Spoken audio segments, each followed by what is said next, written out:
मौजूदा राजनीतिक दौर में हमेशा आरएसएस का जिक्र होता ही रहता है। ऐसे में हम आपको बता दें कि जब जब आरएसएस का उल्लेख होगा उस वक्त हेडगेवार को याद किया जाएगा, क्योंकि ये वही व्यक्ति हैं जिन्होंने ग्रैंड ओल्ड पार्टी को अलविदा कहा था और साल 1925 में कुछ लोगों के साथ मिलकर राष्ट्रवाद की परिधि में आरएसएस नाम के संगठन की स्थापना की थी। संगठन केवल व्याख्यान से उत्पन्न नहीं होता, बल्कि उसमें सजीव अंतःकरणों को एक सांचे में ढालना होता है। एक ही ध्येय के लिए एक ही मार्ग पर चलने वाले लाखों तरुणों को एक ही सूत्र में बांधना होता है। हिंदू राष्ट्र को वैभव के शिखर पर पहुंचाने वाले इस महान कार्य को उन्होंने स्वयं सेवकों के साथ आरंभ किया। आज इनकी संख्या करोड़ों में है। डॉक्टर साहब के प्रारंभिक जीवन की बात करें तो इनका जन्म 1 अप्रैल 1889 को नागपुर में एक ब्राह्मण परिवार में हुआ था।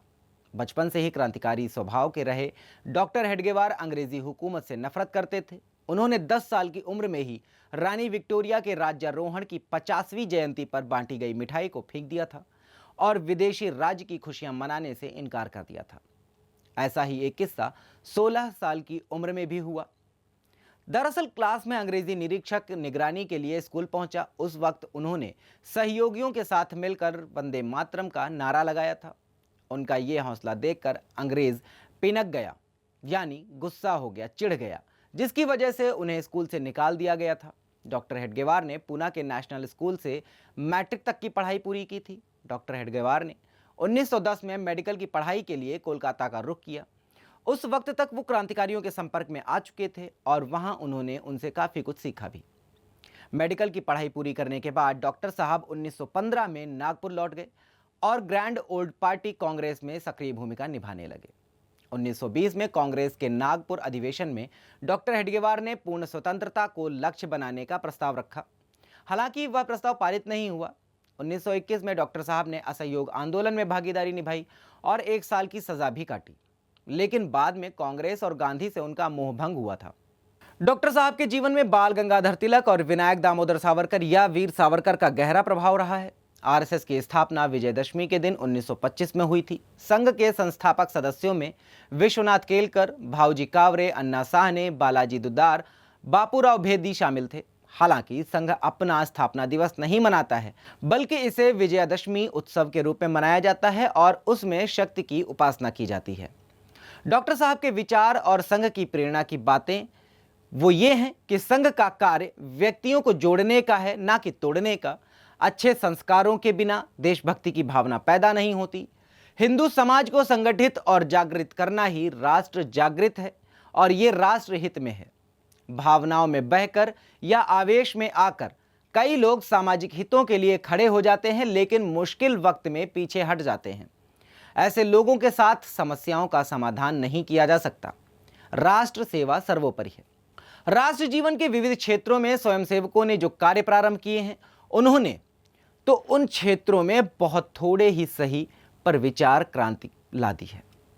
आज का दिन राष्ट्रीय स्वयंसेवक संघ के संस्थापक डॉक्टर हेडगेवार को समर्पित है, जिन्होंने अपने कम संसाधनों से ही ऐसे गुणश्रेष्ठ दीर्घकाय संघ का गठन कर दिया जो रहती मानवता तक इसका संभल और पथ दर्शक रहेगा।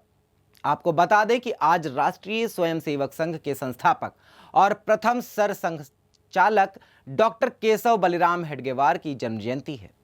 परम पूज्य डॉक्टर केशवराव बलिराम हेडगेवार का जन्म 1 अप्रैल 1889 को नागपुर के गरीब ब्राह्मण परिवार के बलिराम पंत हेडगेवार के घर में हुआ था। इनकी माता का नाम रेवतीबाई था। इनके 2 बड़े भाई थे, जिनका नाम महादेव और सीताराम था। डॉक्टर हेडगेवार ने यह स्पष्ट किया कि हिंदुत्व ही राष्ट्रीयत्व है। हिंदुओं ने ही अपने पुरुषार्थ के बल पर इस देश को सोने की चिड़िया बनाया। जाति पात और छुआछूत के भेदभाव का शिकार होकर असंगठित दुर्बल होने के कारण हिंदू समाज को मुट्ठी भर लुटेरों के हाथों हार का सामना करना पड़ा। हमारी मां बहनों को घोर अपमान सहना पड़ा और हमें गुलामी का अभिशाप।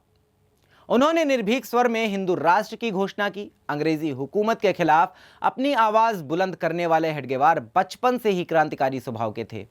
ऐसे में उनकी चिट्ठी से जुड़ा हुआ एक किस्सा आपको बताएंगे, और ये किस्सा उनके निधन के 14 दिन बाद का है, जब माधव सदाशिव गोलवलकर उर्फ गुरु गोलवलकर ने हेडगेवार के आदेशानुसार पत्र को पढ़ा और सभी चौंक गए थे।